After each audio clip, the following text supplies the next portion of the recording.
जय हिंद दोस्तों, वंदे मातरम।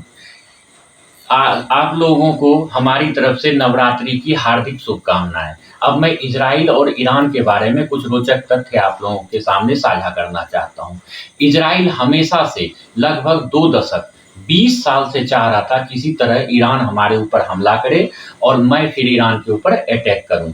जी हाँ, आप लोग चौंक जाएंगे ये सुन के, लेकिन ये सच है क्योंकि इजराइल ईरान के सारे एटमी केंद्र को, यूरेनियम संशोधन प्लांट को उड़ाना चाहता था, लेकिन उसे कोई ऐसा मौका या बहाना नहीं मिल रहा था कि वो सीधे ईरान पे हमला करे। क्योंकि यदि इजराइल सीधे ईरान पे हमला करता तो पूरी दुनिया उसके खिलाफ हो जाता। इसलिए पिछले 1.5 दशक से इजराइल ने कई बार यह चाहा कि ईरान उसके ऊपर हमला करे। इजराइल ने ईरान के सेना प्रमुख को मारा। जी हाँ, सेना प्रमुख को इजराइल ने उड़ा दिया। उसके बाद ईरान का सबसे बड़ा परमाणु वैज्ञानिक को इजराइल ने मारा और ऐसा मारा था कि पूरे वर्ल्ड में हड़कंप मच गया था।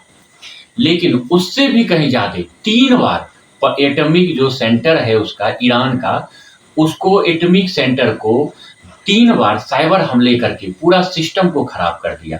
लेकिन ईरान में इजराइल ने कई सर्जिकल स्ट्राइक किया, ईरान के राष्ट्रपति तक को मार दिया, फिर भी ईरान ने इसके इजराइल के ऊपर हमला नहीं किया। कि इजराइल को सबसे बड़ा डर ये सता रहा था कि यदि ईरान के परमाणु केंद्र को नष्ट नहीं किया गया तब भविष्य में ईरान के परमाणु बम हिजबुल्लाह और हमास के आतंकियों को भी मिलेंगे और उसके बाद इजराइल का अस्तित्व खत्म हो जाएगा। अब यदि इजराइल ने ईरान के एटॉमिक भंडार पर हमला किया तो वहां जो विस्फोट होगा वह एक तरफ का परमाणु विस्फोट ही होगा और अब दुनिया में कोई भी देश और यूनाइटेड नेशन भी इजराइल के इस कदम की निंदा नहीं कर सकता है, क्योंकि इजराइल के ऊपर ईरान ने फर्स्ट हमला किया, इजराइल ने नहीं किया। इजराइल वेट किया और ईरान के हमले का इंतजार किया और लास्ट में ईरान ने वही गलती किया जो इजराइल चाहता था, क्योंकि ईरान ने इजराइल से युद्ध की शुरुआत किया और उसके ऊपर लगभग 300 मिसाइल दागे। अब इजराइल को पूरा हक है कि वो ईरान के हमले का जैसे चाहे वैसे जवाब दे।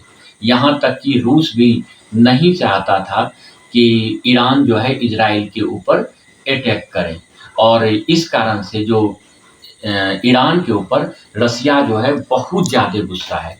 क्यों? क्योंकि जितना भी ईरान के ऊपर के पास जितना भी एटॉमिक संयंत्र हो, एटॉमिक हथियार हो, चाहे कोई भी संयंत्र हो, चाहे कोई भी मिसाइल हो, वो सब रसिया का ही दिया हुआ है। रसिया ही किसी ना किसी रूप में उसका हेल्प किया है। अब आप पूछोगे कि रसिया क्यों हेल्प किया है उसका? क्योंकि रसिया जो है चाहता था कि इजराइल और अमेरिका को घेरना। इजराइल को घेरने के लिए ईरान के थ्रू उसने हिजबुल्लाह, मोसाद, हुती 3 आतंकवादी संगठनों को 3 देश में खड़ा करवाया और ऐसा खड़ा करवाया कि उस देश का कमांडर बन गया, प्रधानमंत्री और राष्ट्रपति बन गया यही आतंकवादी संगठन, और जो कि ईरान के द्वारा ऑपरेट होता था। ईरान जब चाहे जो कहे वही करता था और ईरान आराम से अपना परमाणु संयंत्र चला रहा था कि अगर इजराइल कुछ करता है तो पहले लेबनान को हम लगाएंगे उसके ऊपर, फिर मोसाद को लगाएंगे फिलिस्तीन वाले को ऊपर, फिर हुती को लास्ट में लगाएंगे। ये इजराइल जो है इसी में उलझा रहेगा और हम अपना काम करते रहेंगे। लेकिन इसका जस्ट उल्टा हुआ। ईरान ने उकसाया इजराइल को, हमास से अटैक करवाया, हमास का सफाया हो गया। फिर लेबनान से हिजबुल्लाह को अटैक करवाया, हिजबुल्लाह समाप्त हो गया। हुती से आक्रमण करवाया, हुती का सफाया हो रहा है। अब यहाँ तक कि ईरान को का जो अभी नया राष्ट्रपति और प्रधानमंत्री बना है उन्हें बंकर में छुपने तक का नौबत आ गया।